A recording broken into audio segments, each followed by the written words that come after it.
ठीक है, मतलब इन प्रॉब्लम में पावर सेक्शन से कोई प्रॉब्लम है, या सिग्नल रिलेटेड कोई फ्रीक्वेंसी रिलेटेड कोई प्रॉब्लम है, या आपका सॉफ्टवेयर से रिलेटेड प्रॉब्लम है। तीन चीजें होती है पावर सेक्शन में। आपको या तो सॉर्टिंग का कोई प्रॉब्लम होगा, या कोई लाइन ओपन होगी या फिर आपका आईसी खराब होगा। ठीक है, अब हमें क्या करना है कि किसी भी फोन को, डेड फोन है उसको ट्रेस करना है। तो सबसे पहले हमारा क्या स्टेप होता है, देखिए बैटरी हमने चेक कर ली। ठीक है, बैटरी चेक कर लेते हैं। बैटरी चेक करने के बाद आपको लाइन, क्योंकि पावर सेक्शन में पहले तो आपको क्या चेक करना है कि डीसी मशीन में आप रीडिंग लेते हो, अगर आपका शॉर्टिंग है तो ऑटो एम्पियर कंज्यूम करेगा, थोड़ा बहुत करेगा। ठीक है, तो शॉर्टिंग को किस तरह से ट्रेस करना है वो अलग चैप्टर हो गया। ठीक है, जब हम फर्स्ट स्टेप पे चेक करते हैं, बैटरी कनेक्टर का जीआर लेंगे, वीपीएच का जीआर लेंगे, उससे हमें पता लगता है कि शॉर्टिंग कैसे हमें है नहीं है और किस तरह से उसको रिपेयर करना है। बट अभी हम सिर्फ पावर सेक्शन में किसी भी आईसी का प्रॉब्लम या कोई लाइन ब्रेक है या क्या है, हम सिर्फ पावर को देखते हैं शॉर्टिंग ओके होने के बाद। मतलब कुछ ऐसे फोन को पहले हम ट्रेस करते हैं जिसमें शॉर्टिंग आपका डीसी पावर सप्लाई नहीं बता रहा। ठीक है, और सॉफ्टवेयर का भी इंडिकेशन नहीं आ रहा, क्योंकि डीसी पावर सप्लाई की क्लास पीछे सर ने ली होगी या नहीं ली है तो फिर मैं भी आगे करवा दूंगा। तो डीसी पावर सप्लाई से हमको एक आइडिया आ जाता है कि हमको काम कहाँ पे करना है और कहाँ से प्रॉब्लम हो सकती है। ठीक है, अब हम आते हैं कि हमें क्या देखना है। पहले पावर सेक्शन को देखना है कि भैया हमारे फोन को ऑन करवाने के लिए कौन कौन सी वोल्टेज की जरूरत पड़ती है। ठीक है, कहाँ कहाँ पे वोल्टेज बनेगी और उस वोल्टेज का सीक्वेंस क्या होता है। ठीक है, अब यहाँ पे मैं सबसे पहले अगर मैं बैटरी से इन करूं, ठीक है, मैं ये क्या है, ये हमारा है बैटरी का कनेक्टर। मैं यहाँ पे लिख देता हूँ बैटरी का कनेक्टर। ठीक है, बीसी। ठीक है, बैटरी कनेक्टर। बैटरी कनेक्टर में हमारे 4 पॉइंट हैं। चलो, इसमें एक तो ग्राउंड होगा, एक आईडी, एक थर्मल। अब एक प्लस का जो लाइन है वो हमारे डीसी टू डीसी को जाता है। पहला आईसी कौन सा है, जो कि आपका डीसी टू डीसी आईसी है।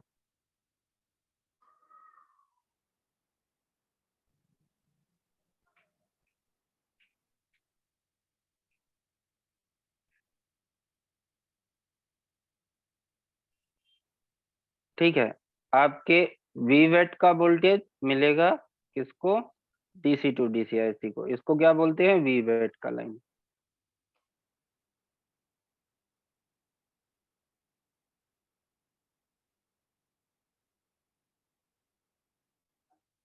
ठीक है, वीवेट बनने के बाद, ठीक है, पहला आईसी अगर हमारा फोन को ऑन करना है, ठीक है, फोन को ऑन करना है तो सबसे पहले तो हमारे क्या करना है, यहाँ पे एक डीसी टू डीसी आईसी है, इसको इनेबल होना पड़ेगा। ठीक है, ये इसके कंप्लीट ऑन भले ना हो, लेकिन कुछ पार्ट इसके ऑन हो जाएंगे, तभी आपको आगे का वोल्टेज जाता है। मतलब आपको यहाँ से एक आउटपुट बनेगा जो कि एक कॉइल पे जाएगा। ठीक है, इस कॉइल को क्या बोलते हैं, इस लाइन को क्या बोलते हैं, वीपीएच। मीडियाटेक में वी से। ठीक है, वीपीएच बनता है। वीपीएच बनने के बाद, बैटरी डालने के बाद वीपीएच बन गया। वीपीएच बनने के बाद हमें क्या चेक करना है कि वीपीएच जाएगा कहाँ पे, बहुत सारे सेक्शनों को जाता है। ठीक है ना, आपके आरएफ को जाता है, 4G आरएफ को जाता है, लाइट का अगर आईसी अलग लाइट सेक्शन दिया हुआ है तो वहां पे जाएगा, ग्राफिक सेक्शन है तो वहां पे जाएगा, और भी अदर अदर अलग अलग बहुत सारे सेक्शन को ये वोल्टेज जाता है। ठीक है, लेकिन हमें एक पावर का सीक्वेंस देखना है। ठीक है, पावर सीक्वेंस देखना है। चलिए मैं जैसे अगर अभी किसी मीडियाटेक में जाऊं या कोई भी पावर आईसी हो, चाहे वो मीडियाटेक हो चाहे क्वालकॉम हो, पहले तो हमको उसका एक ब्लॉक डायग्राम समझना है। पावर सीक्वेंस हम अलग आईसी में, जैसे यहाँ पर आपका DC to DC IC BQ लगा हुआ है, उसका सीक्वेंस थोड़ा सा अलग होता है। ठीक है, पीएमआई लगा है, उसमें पीएमआई का वर्क अलग होता है, सीक्वेंस सेम होता है।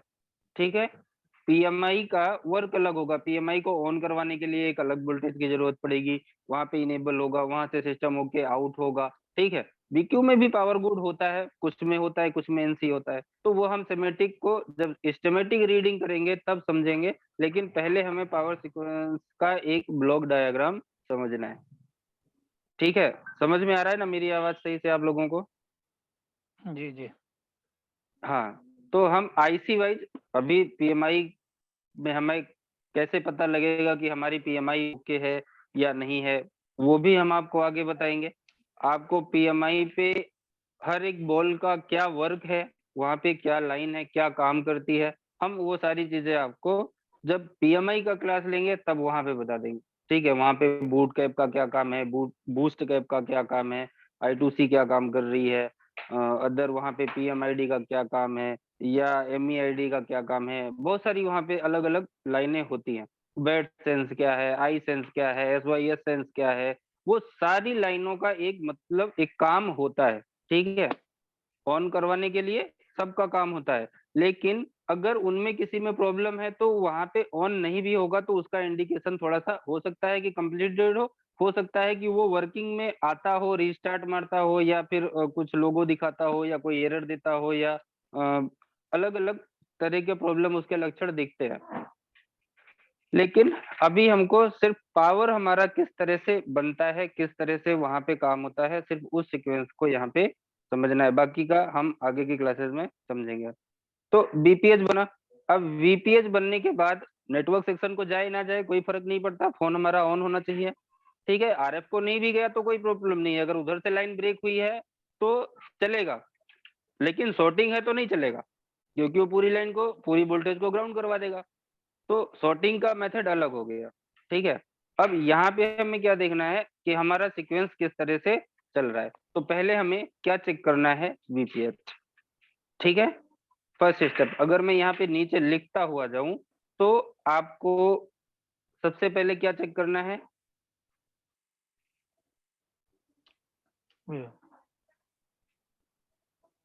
ठीक है, फर्स्ट में हमें क्या देख चेक करना है, वीवेट का लाइन, वोल्टेज के उसमें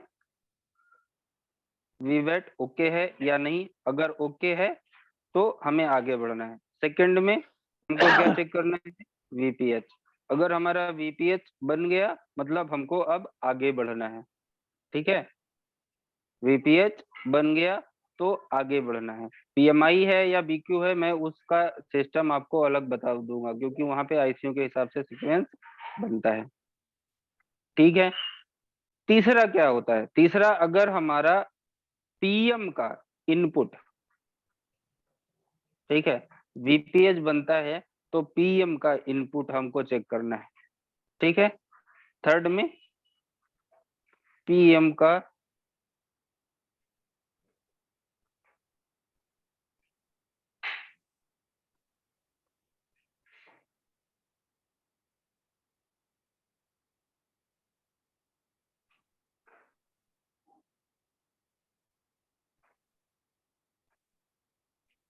ठीक है, अब हमें यहाँ पे चौथा क्या चेक करना है, चौथा चेक करना है ऑन ऑफ का पुल अप वोल्टेज।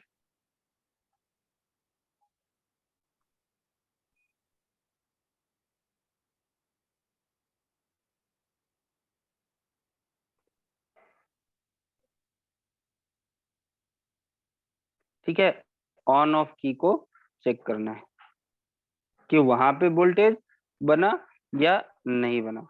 ठीक है, अब पीएम का जो इनपुट है, पहले हमें पीएम के इनपुट को प्रॉपर देखना है।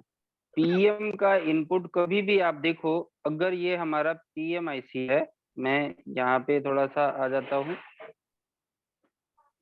मान के चलिए ये हमारा पीएम का आईसी है। कौन सा है? पीएम है, मेन पीएम। ठीक है,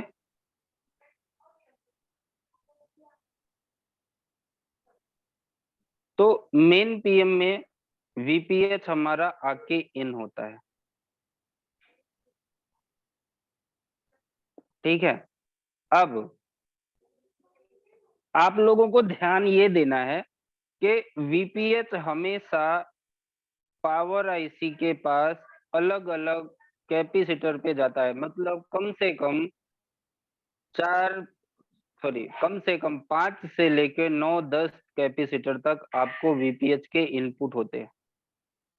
ठीक है, 10 कैपेसिटर आपके वीपीएच के इनपुट होते हैं, और पावर आईसी में कम से कम 15 से 20 जगह से आपको वीपीएच इन होती है। अब अगर वहां पे वो 9 जगह 10 जगह से वीपीएच इन हो रही है और किसी एक बॉल पे ड्राई सोल्ड हो गया, या कोई एक बॉल की लाइन ब्रेक हो गई, या आपका कोई आईसी का एक बॉल डिस्कनेक्टेड है, तो आपका फोन ऑन नहीं होगा।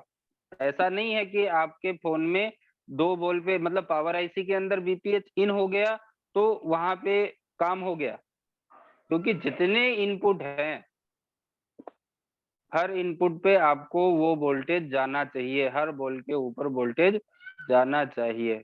ठीक है, समझ में आ गया ना?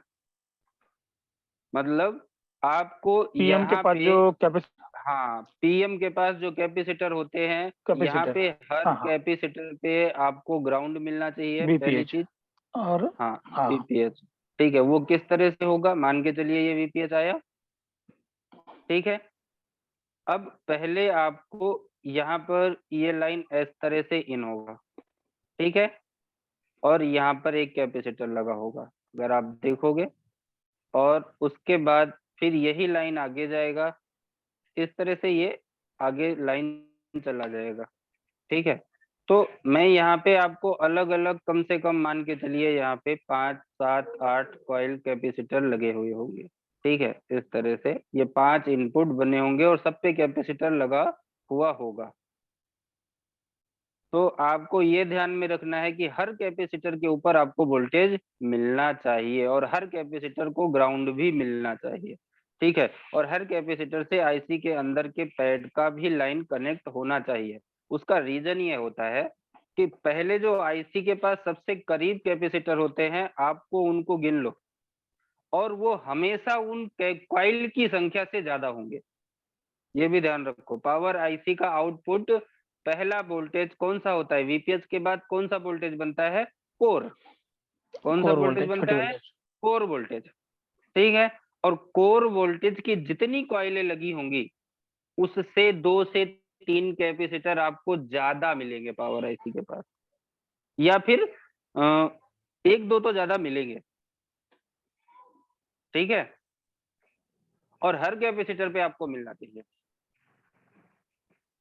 अब मैं यहाँ पे पहले तो पहला सीक्वेंस देखता हूँ कोर बनने का, क्योंकि बीपीएच बना। अब हमें थर्ड में, फोर्थ में क्या चेक करना है? फोर्थ में चेक करना है, फोर्थ में ऑन ऑफ तो हो गया, चलो ठीक है। उसके बाद अब क्या देखना है? कोर। मैं यहाँ पे साइड में लिखता हुआ भी जा रहा हूँ। 5 नंबर पे आपको क्या चेक करना है? कोर। ठीक है, 6 नंबर पे आपको क्या चेक करना है? वीरेज। 7 नंबर पे आपको क्या चेक करना है?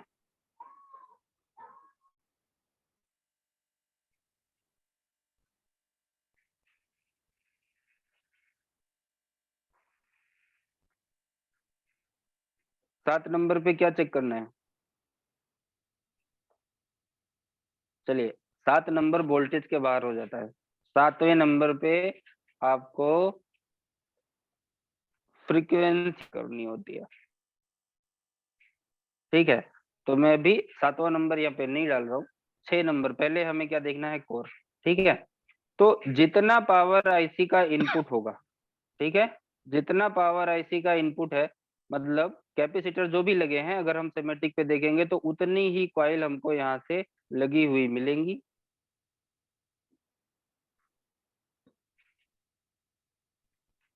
ठीक है, एक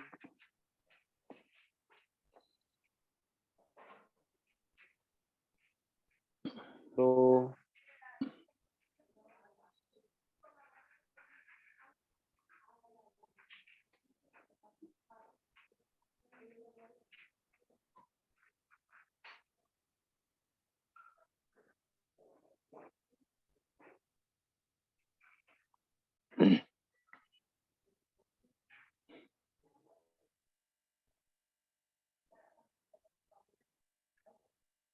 चलो मैं यहाँ पे 5 ही बना देता हूँ।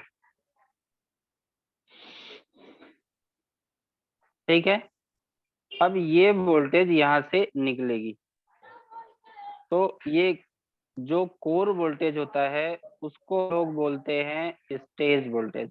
मतलब स्टेज वोल्टेज इसलिए बोलते हैं क्योंकि जो हमारा वीरेज, अगर मैं कोलकॉम की बात करूं तो मीडियाटेक में पीएमयू के नाम से होता है, लेकिन कोलकॉम चिप में क्या होता है, वीरेज के नाम से होता है। तो वीरेज और उसके पहले कोर, कोर मतलब वीरेज बनने से पहले का वोल्टेज बनता है कोर, और ये जो है ये आपका एस से डिनोट किया जाता है। S1 की कॉइल होगी, S2, S3,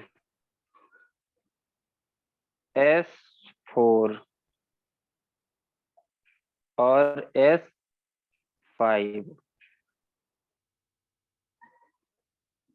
ठीक है, इस तरह से S7, S6, S7 तक की लाइनें अलग अलग पावर आईसी के हिसाब से वहां पे होती हैं। ठीक है, अब यहाँ पे क्या होगा,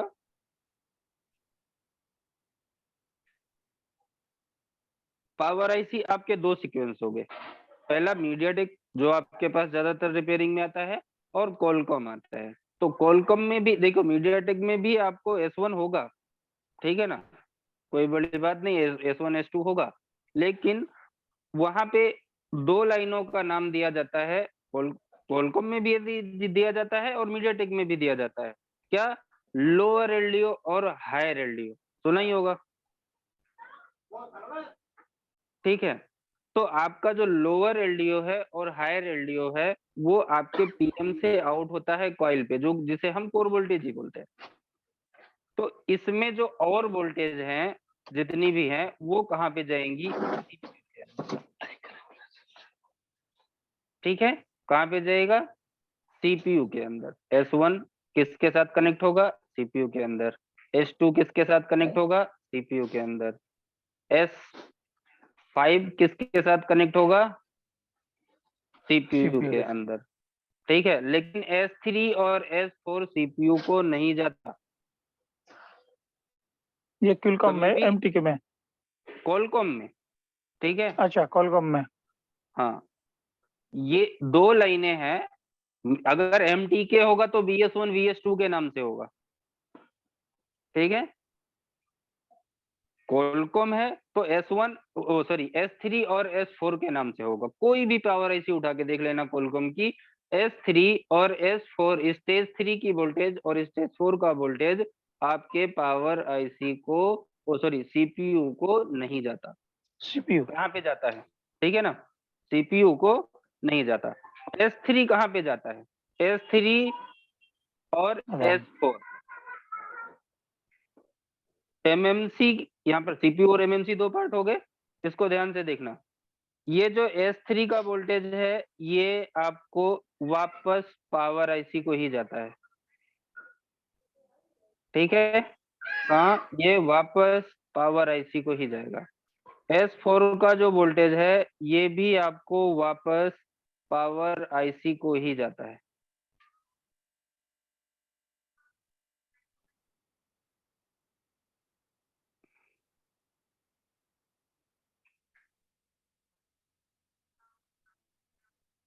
ठीक है, अब ये जो S3, अब इसमें S3 वाला जो वोल्टेज है ये वापस पावर आईसी को भी जाता है, और ए के नाम या बी के नाम से होके आपकी एमएमसी को भी जाता है। किसको, एम, जो आपका ईएमएमसी है उसको भी ये वोल्टेज जाता है। ठीक है, तो ये वोल्टेज ये हमारे बनने, अंकित सर, जी बोलिए। जी बोलिए। ये पीएम को रिटर्न में क्यों जाती है, उसका रीजन? उसका रीजन ये है कि पहले कोर बनेगा और उसके बाद आपको क्या यहाँ पे दिखा हुआ है 6 नंबर पे वीरज लिखा हुआ है ना। वीरेज, हाँ हाँ। अब वीरज की वोल्टेज भी तो पीएम से आउट होनी है। जी जी जी। तो ये दो वोल्टेज गई पावर आईसी को, और फिर यहाँ से ये एक वीपीएच किसी और कैपेसिटर से एक वीपीएच और उठाएगा, ठीक है। और यहाँ पर एक और, अब ये 3 का एक ग्रुप बन गया, क्या वीपीएच भी यहाँ पे शामिल हो गया, ठीक है। ये 3 लाइनें आपको एक ग्रुप में आ गई, ये वीपीएच भी यहाँ पे शामिल हो गया। पहले वीपीएच इन हुआ जो अलग अलग, वो किसके लिए इन हुआ, कोर बनाने के लिए। अब कोर बनने के बाद लोअर एलडीओ और हायर एलडीओ, कभी भी किसी भी फोन को देख लो, जो S3 का वोल्टेज है वो 1.3 वोल्ट के आसपास होता है। S4 का वोल्टेज हमेशा 2.0 वोल्ट के आसपास होता है, चाहे मीडियाटेक हो और चाहे कॉलकॉम हो, ठीक है। और सब में यही सीक्वेंस बनता है। मीडियाटेक में थोड़ा सा टफ क्यों हो जाता है कि कुछ पावर ऐसे जैसे M6357 CRB, उसमें S3 नहीं होता, उसमें क्या होता है VS1 होता है, और VS1 जाके आगे 1.2 बनवाता है, ठीक है, 1.3 बनाता है अलग एक छोटी ऐसी, मतलब उसमें क्या होगा कि जो आपका हायर एलडीओ, इन दोनों को हम क्या बोलते हैं, एक को बोलते हैं जो 1.3 है S3 को हम बोलते हैं लोअर एलडीओ, और S4 को बोलते हैं हायर एलडीओ, ठीक है। तो जैसे 6357 CRB हो गया, वो सिर्फ हायर एलडीओ आउट करता है, लोअर एलडीओ वो नहीं बनाता, ठीक है। पहले पहले सेक्शन में वो लोअर एलडीओ नहीं बनाता, तो हायर एलडीओ उसमें किस नाम से होगा, BS1 के नाम से होगा। तो मैं जब मीडियाटेक का अभी आगे आपको मीडियाटेक का भी सीक्वेंस समझाऊंगा, उसमें आपको समझ में आएगा। हायर एलडीओ निकल के जाता है, एक छोटी आईसी और होगी कोई, उस आईसी से आपका S3 मतलब आपका लोअर एलडीओ आउट करवाएगा, एक एलडीओ वहां पे होगा या कोई आईसी होगी, उस आईसी से आपको 1.3 के करीब का एक वोल्टेज, और VS1 जो लो हायर एलडीओ है वही जाके लोअर एलडीओ बनवाएगा दूसरी आईसी से, और फिर दोनों इकट्ठा होके ऐसे ही जाके पावर आईसी में घुस जाएंगे और एक वीपीएच उठा लेंगे। तो 3 का समूह वहां पे भी बनेगा, मीडियाटेक में भी बनेगा। समझ में आ रहा है ना मैं क्या बोल रहा हूँ? जी जी जी। किसी को कुछ डाउट है?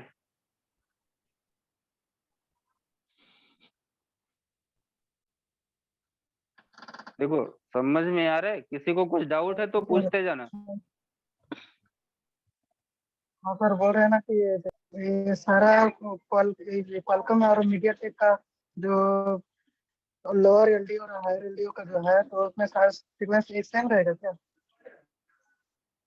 मैंने बोला सीक्वेंस वो सब में पावर का सेम रहेगा, पीएम से ठीक है। पीएम हाँ से रहता, पीएम से पीएम से सेम, डिपेंड रहता है। हाँ पीएम में थोड़ा सा चेंजेस होता है कि कुछ पीएम में आपको लोअर एलडीओ नहीं बनता, कोर के साथ में लोअर एलडीओ का कॉइल ही नहीं होता, बस ये समझ जाओ। उसके लिए लोअर एलडीओ बनाने के लिए कोई एक अलग आईसी लगा हुआ होता है। समझ में आ गया? जैसे जो ये लोअर एलडीओ S3 मैंने बोला 1.3, ये वोल्टेज कुछ मीडियाटेक की आईसीओ में अलग से अलग एक आईसी लगा होता है, उसमें से लोड होता निकलता है, पर हायर एलडीओ 2.0 बनता है।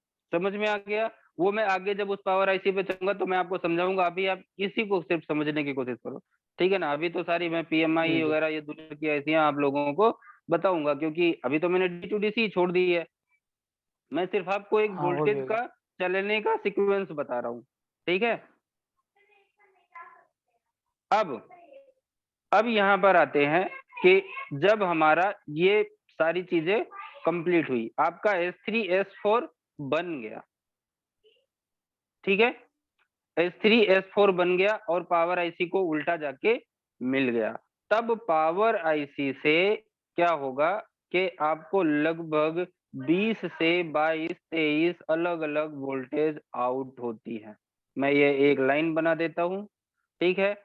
यहाँ पर क्या होगा, आपको लगभग 20-22 वोल्टेज आउट होंगे। मैं एक ही लाइन, क्योंकि ज्यादा लाइनें खिंच जाएंगी यहाँ पे, तो उसी हिसाब से मैं इसको खींच दे रहा हूँ, ठीक है, या मैं इस पावर ऐसी को थोड़ा सा लंबा कर दे, चलो ऐसे ही कर देता हूँ, अभी आपको समझ में आ जाएगा ना। हाँ समझ में आ जाएगा सर। हाँ, यहाँ पे आपको बड़ा तो 20 सब 22 वोल्टेज, नेटवर्क हो गया, कैमरा हो हाँ गया, वो अलग अलग चीजें के साउंड हो लिए गया, जाएगी, सब अलग ठीक है, अलग। हाँ अलग अलग वोल्टेज आपको आउट होगी। अब कोलकॉम में ये जो वोल्टेज आउट होगी ये किस नाम से आउट होगी, वीरेज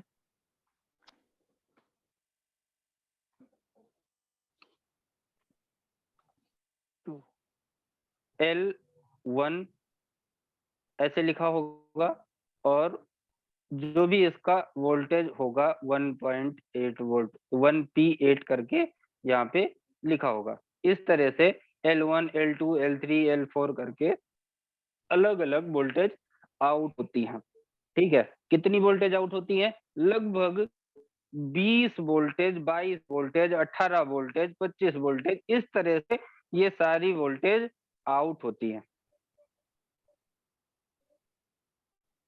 ठीक है। क्लियर हो रहा है, इस, समझ में आ रहा इसका है? वोल्टेज इसका वोल्टेज 1.8 ही रहेगा ना सर कि नहीं, 3.7? अलग अलग होगा, मैं वही चीज बोल रहा हूँ, जितनी अलग अलग, लाइनें अच्छा। होंगी अलग अलग हाँ हाँ। होगा। ज्यादातर आपको यहाँ पे कौन कौन से वोल्टेज मिलते हैं, ठीक है। अगर मैं इन लाइनों के वोल्टेज में जाऊं तो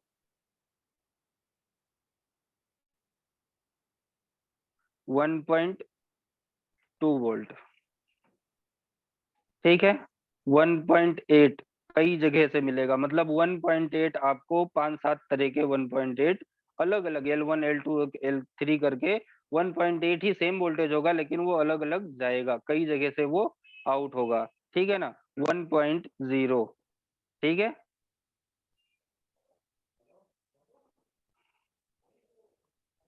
2.8,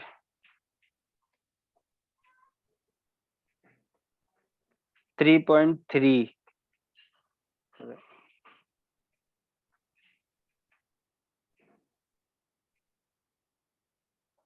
0.9,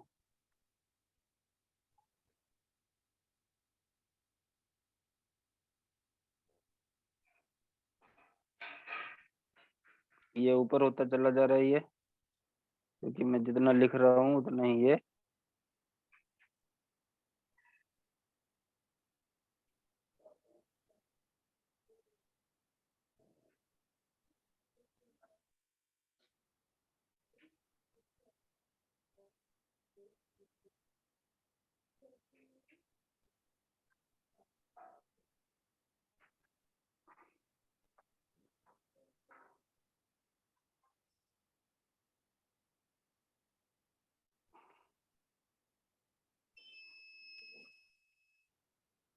ठीक है। ये समझ में आ गया होगा वो, क्योंकि खो रहा था तो मैंने यहाँ पे ऐसा नहीं किया, ठीक है। 1.8 पहले तो 1.2 मैं इधर साफ में लिख देता हूँ, उसके बाद 1.8 1P8 करके लिखा होगा, 1P8, ठीक है। उसके बाद 1.0, उसके बाद 2.8 या 2.9, 3.0, 3.3, 0.9 और 1.5, कुछ में होता है कुछ में नहीं होता, ठीक है। 1.05, ये सारे अलग अलग वोल्टेज जो हैं वो आउट होते हैं,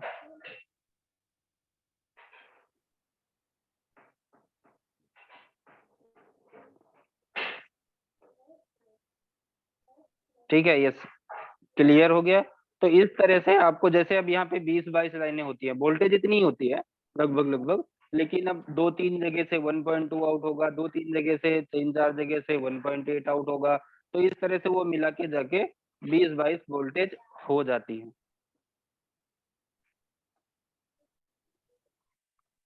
ठीक है। अब यहाँ पर हमें क्या देखना होता है कि हमें फोन को ऑन करवाने के लिए, देखिए आपने इतना तो चेक कर लिया, ठीक है। कोर मिल गया, आपको लोअर एलडीओ मिल गया, हायर एलडीओ मिल गया, आपको वीरज की लाइनें अब 20-22 लाइनें चेक करनी है, क्योंकि इसमें से भी बहुत सारी लाइनें होती हैं जो कि अगर हमारा नहीं बना तो फोन ऑन नहीं होगा। ठीक है, पावर आईसी में ही प्रॉब्लम है या आगे उस लाइन में प्रॉब्लम है। देखिए, अगर पावर आईसी वोल्टेज नहीं बनाता कोई भी, तो उसके रीजन क्या होंगे? या तो उस लाइन में शॉर्टिंग है, उस लाइन में लीकेज है, या उसका इनेबल नहीं हो रहा होगा, या फिर आपका पावर आईसी खराब है। ठीक है, तो रीजन आपको लिमिटेड है, 2 से 3 कारण ही होते हैं कि वोल्टेज नहीं आउट हो रहा।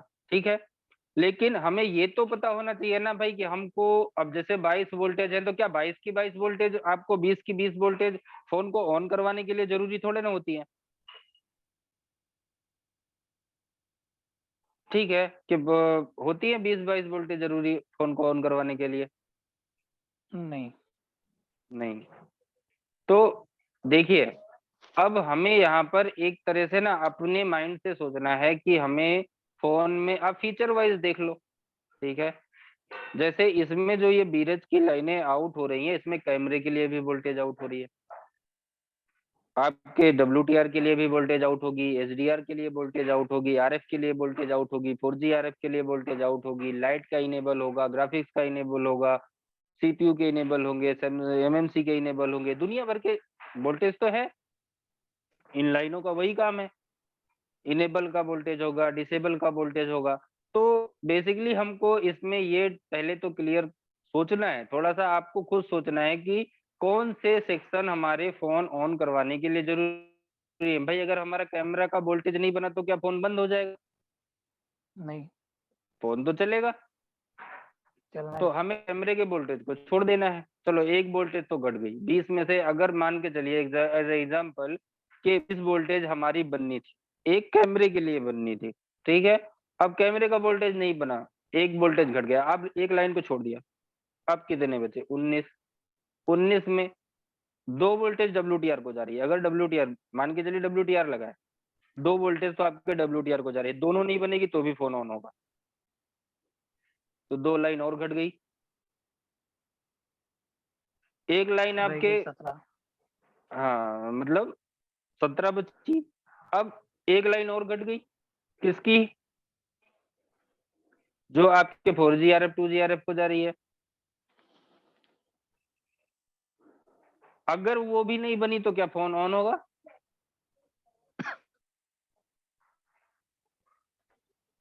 हो सकता है कि हो जाए और हो सकता है ना हो। उसका दोनों भी रीजन रीजन है, है उसका। उसका रीजन ये है कि अगर सिर्फ 4G आईसी और 2G आईसी को पर्टिकुलर कोई एक वोल्टेज पावर आईसी दे रहा है इनेबल के लिए, और वो वोल्टेज नहीं बन रही, तब फोन तो नहीं आपका फोन चलेगा। ऑन हो जाएगा। लेकिन नहीं अगर होगा। आपको इनेबल वोल्टेज L5 का कॉमन वोल्टेज है, वो आपके हो सकता है कि L5 ही आपके 4G को आ रहा हो, सिमेटिक देखना पड़ेगा।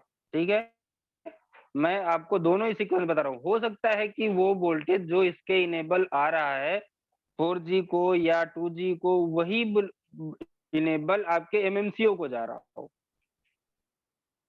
क्योंकि इनेबल तो वहां पे भी लगेगा। तो अगर आपके 4G 2G को नहीं मिला तब तो फोन ऑन हो जाएगा, अगर MMC को नहीं मिला तो नहीं होगा। तो हमें पहली बात तो हमेशा इनेबल चेक करना है। तो जैसे हम कॉलकॉम की लाइन में जाते हैं, ठीक है, तो 99% फोन के अंदर आपको जो L4 और L5 और L6 की जो लाइन होती है, कौन सी? वीरेज,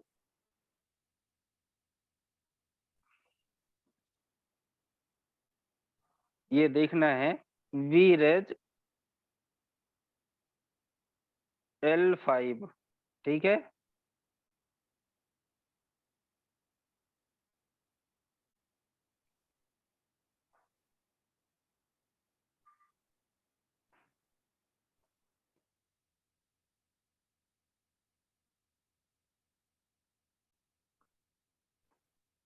ठीक है, ऐसा लिखा होगा L5 और दूसरा होता है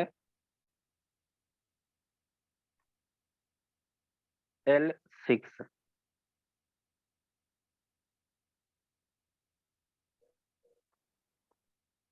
ये दो वोल्टेज होती है, मतलब ये दो वोल्टेज दोनों ही 1.8 ही होती है, ठीक है।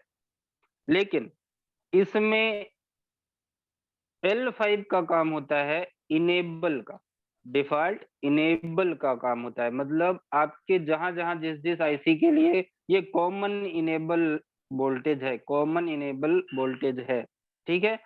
आपके टच के लिए भी हो सकता है ये जाए पुल अप करवाई जाए यही वोल्टेज, ग्राफिक्स के लिए भी जाए, मतलब ये दूसरी पूरे बोर्ड पे घूमती है, ठीक है। तो अगर ये इनेबल वोल्टेज आपका L5 का नहीं बना तो फोन आपका डेड हो जाएगा।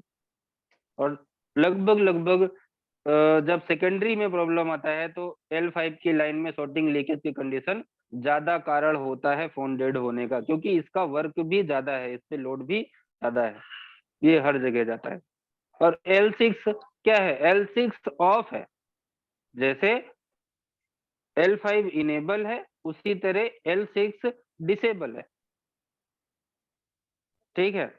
L6 क्या है, डिसेबल है। तो अगर L6 नहीं भी बना तो पहले ऑन तो हो, बाद में बंद करेगा।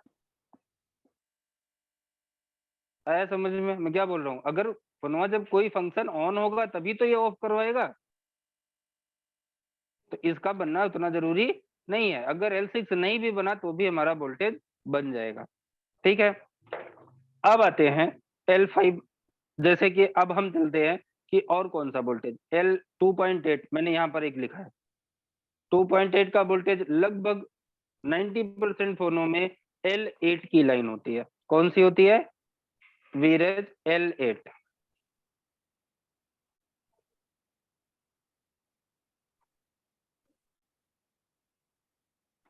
2.8 या 2.9 वोल्टेज के करीब में ये होता है, ठीक है। ये किसके लिए होता है? ये आपका VCC का वोल्टेज है, मतलब ये आपकी MMC को जा रहा है, MMC पे। अगर MMC का 2.8 नहीं मिला तो क्या फोन ऑन हो जाएगा?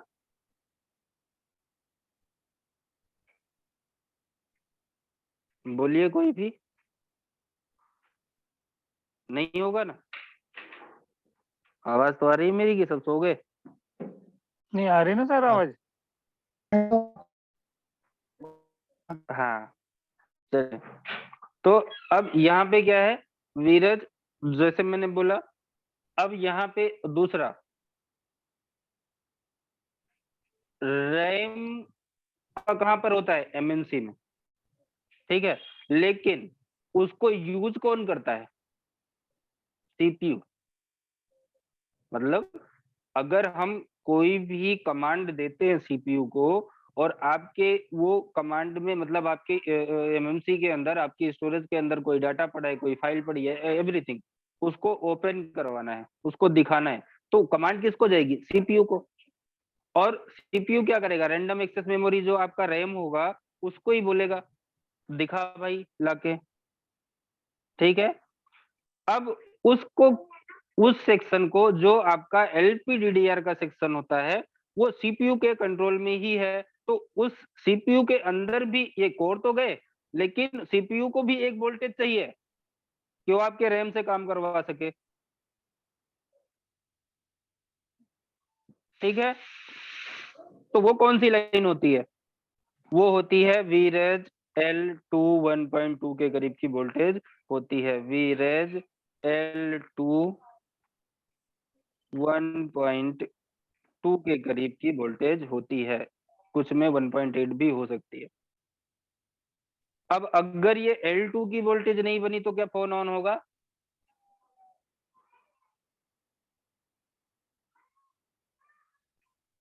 नहीं होगा,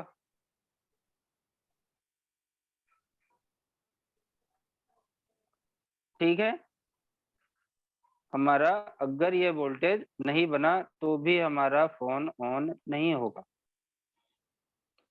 ठीक है।